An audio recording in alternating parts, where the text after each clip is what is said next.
The Stone Age was a harsh and violent time in the history of humanity. From the moment one was born to the moment they died, life was a brutal kill-or-be-killed primal fight for survival against starvation, disease, wild animals, and enemy tribes. And one man knew this all too well. This is the true story of Ötzi the Iceman. My name is Ben, and you're watching Historic Mysteries. In 1991, two German tourists were climbing the frozen Ötzi Alps at an elevation of over 10,000 feet on the border between Austria and Italy. On their journey, they discovered an unsettling but sadly not too uncommon sight on the mountains: a frozen man's deceased body. Believing that this was simply a fellow hiker who had recently passed away on the journey, the tourists alerted the relevant authorities to have his body recovered. Several days later, the body was taken away along with several objects that the man had with him. However, upon medical examination, interesting developments started to emerge, prompting a nearby archaeologist to be called in to examine the find.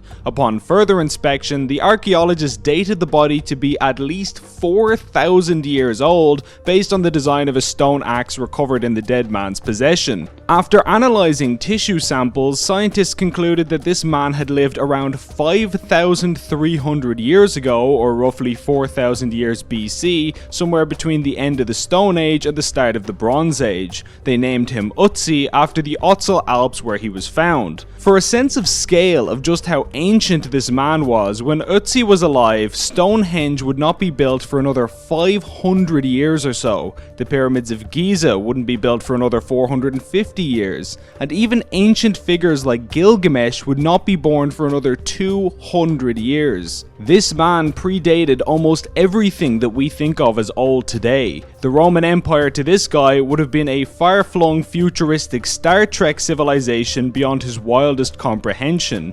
Despite his age, his body was so well preserved in the ice that his red blood cells are intact and are the oldest complete human blood cells ever identified in history. He's believed to be the best preserved natural mummy ever discovered. After analysing the body, researchers found that he would have been around 5'3". That might sound a bit on the short side, but he was no manlet. Based on ancient remains, scientists believe that in the Stone Age, the average height of a man was around 5'4" due to malnourishment, so he would have been about average for his time. Experts think that he would have weighed around 50 kilograms or 110 pounds, and he was about 45 years old. Bear in mind that this was at a time when you'd be very lucky to survive to see your 30th birthday, so 45 was pretty good going. According to DNA analysis, he would have been most closely related to peoples from southern Europe around the Mediterranean, such as Spaniards. He's believed to have had brown eyes, brown hair, and a beard. He probably would have had a high genetic risk of lesions and lactose intolerance, and it's also believed that he may have had Lyme disease.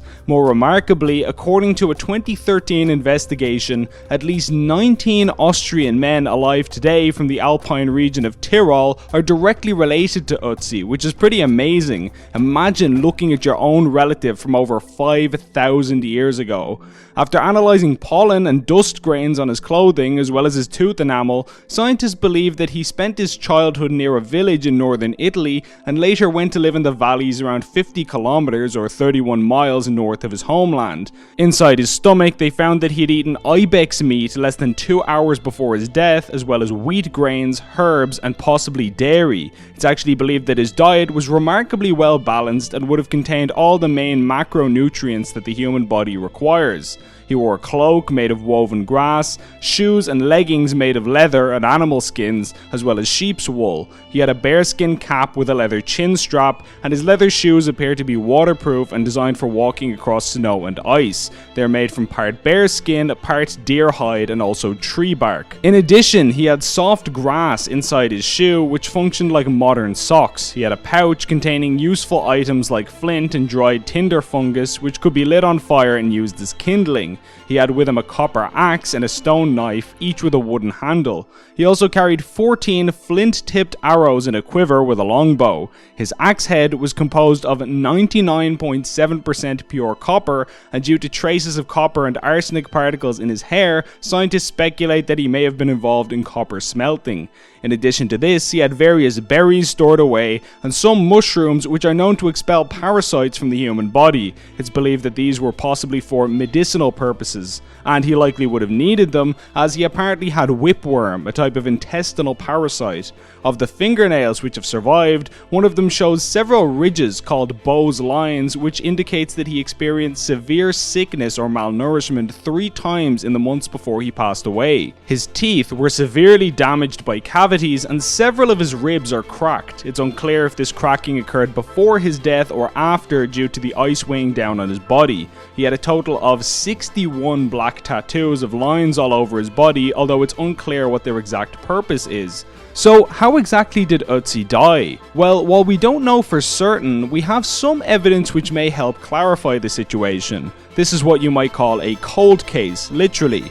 It was discovered that at the time of his death, Ötzi had an arrowhead lodged in his left shoulder. It's believed that this was a mortal wound which likely would have killed a person even today using modern medical treatment. It's also believed that the arrow's shaft had been removed before his death, although it's unclear who exactly removed it. Ötzi himself may have attempted to pull the arrow from his body, or someone else, we simply don't know. He also has bruises and cuts on his hands, wrists and chest, as well as trauma to his skull which seems to indicate a blow to the head. Our best guess at this point is that he was bludgeoned over the head, then shot with an arrow which lodged near one of his lungs, and then he fell face down bleeding out in the ice where he was left to die. It's noteworthy that at least 4 other people's blood is found on Ötzi's tools and weaponry. One person's blood is found on the blade of his stone knife, 2 more are found on one single arrow in his quiver. This implies that he killed one person with an arrow, then retrieved it and killed another at a later point, and a 4th person's blood was found on his fur cloak. Experts speculate that this may have been a wounded comrade who he was attempting to carry or drag to safety. Either way, in this one moment of history, literally frozen in time, we have evidence of as many as 5 homicides, including Ötzi himself, showing the harsh brutality of the ancient world. To this day, there are memorials to Ötzi near where his body was discovered, a way to remember this man who died almost 5,500 years ago. We may never know who he was or what happened to him, but he represents you and I and what we once were.